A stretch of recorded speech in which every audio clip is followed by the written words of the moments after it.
రాజన్న సిరిసిల్ల జిల్లా వేములవాడ పట్టణంలో భారతరత్న అంబేద్కర్ జయంతి వేడుకలు ఘనంగా నిర్వహించారు.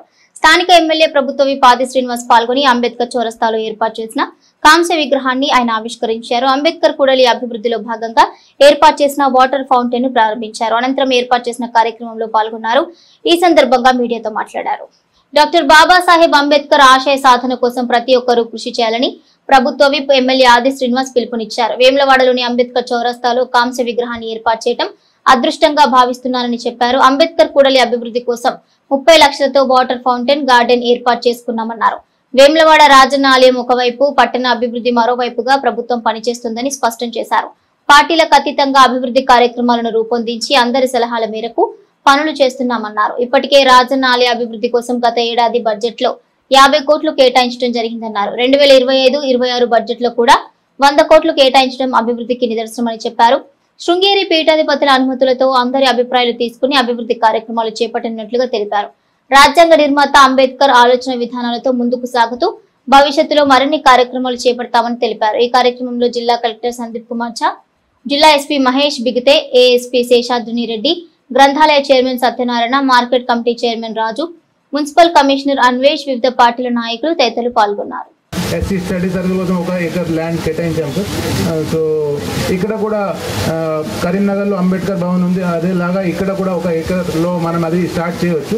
మరి 1 కోటి మనం మున్సిపాలిటీ నుంచి ఇద్దాం సార్. అక్కడ 1 కోటి ఇస్తే మనం మాకు చాలా ప్రాపర్టీ ట్యాక్స్ కూడా బాకీ ఉంది ఇక్కడ పట్టణంలో. అది పట్టణంలో అది తీసుకొని మనం అంబేద్కర్ భవనం కోసం 1 ఎకర్ తీసుకోవచ్చు. అది ఇస్తే బాగా అవుతుంది. అది కూడా అది నా పని సార్. సో మున్సిపల్ ద్వారా చేపిద్దాం. అది షెడ్యూల్ 9లో చేరుస్తూ ఈరోజు రాజ్యాంగ సభను జరపాలని కేంద్రంలో ఉన్నటువంటి భారతీయ జనతా పార్టీ ప్రభుత్వానికి ఈరోజు విన్నవించిన సందర్భం కూడా అందరూ కూడా గమనించారు. భారతీయ జనతా పార్టీ, సిపిఐ, బారాస కూడా రాష్ట్ర శాసనసభలో బీసీ బిల్లుకు మద్దతు తెలిసిన సందర్భంలో శాసనసభలో కూడా ఆ పార్టీలన్నిటి కూడా మేము ధన్యవాదాలు తెలిపినాం. లోక్సభలో కూడా బిల్లు ఆమోదం పొందేలా చేయాలని చెప్పని ఈరోజు భారతదేశ ప్రధాని నరేంద్ర మోడీ గారికి కూడా మా ముఖ్యమంత్రి ద్వారా వినతులు కూడా పంపిన సందర్భాన్ని కూడా గుర్తు చేస్తూ 30 సంవత్సరాల ఎస్సీ కేటగిరైజేషన్, ఎస్సీ వర్గీకరణ సంబంధించి కూడా ఏదైతే ఉందో ఆ అంశాన్ని కూడా రాష్ట్ర శాసనసభలో అమలు చేసే విధంగా ఈరోజు బిల్లు ప్రవేశపెట్టి 30 సంవత్సరాలుగా పడుతున్నటువంటి ఇబ్బందులు కూడా అధిగమించే విధంగా ఈ శాసనసభ సమావేశంలోనే బిల్లును ఆమోదింపజేసుకున్నాం. అంతేకాదు ఇదే రోజు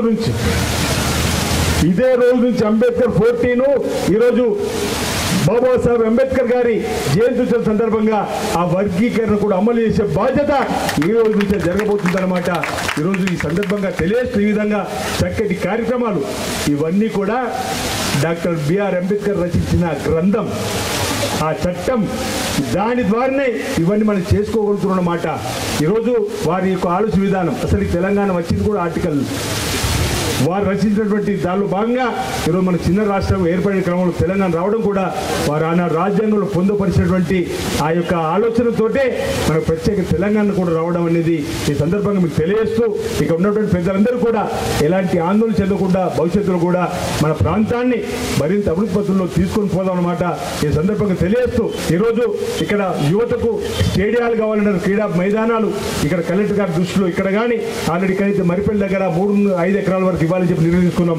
సిరిసిల్ల కేంద్రంలో కూడా ఒకటి యువత కోసం ఇచ్చేటువంటి కార్యక్రమం చేస్తూ ముందుకు పోతున్న క్రమంలో మరి ఇప్పుడు ఇక్కడ కొత్తగా అంబేద్కర్ సంఘానికి సంబంధించిన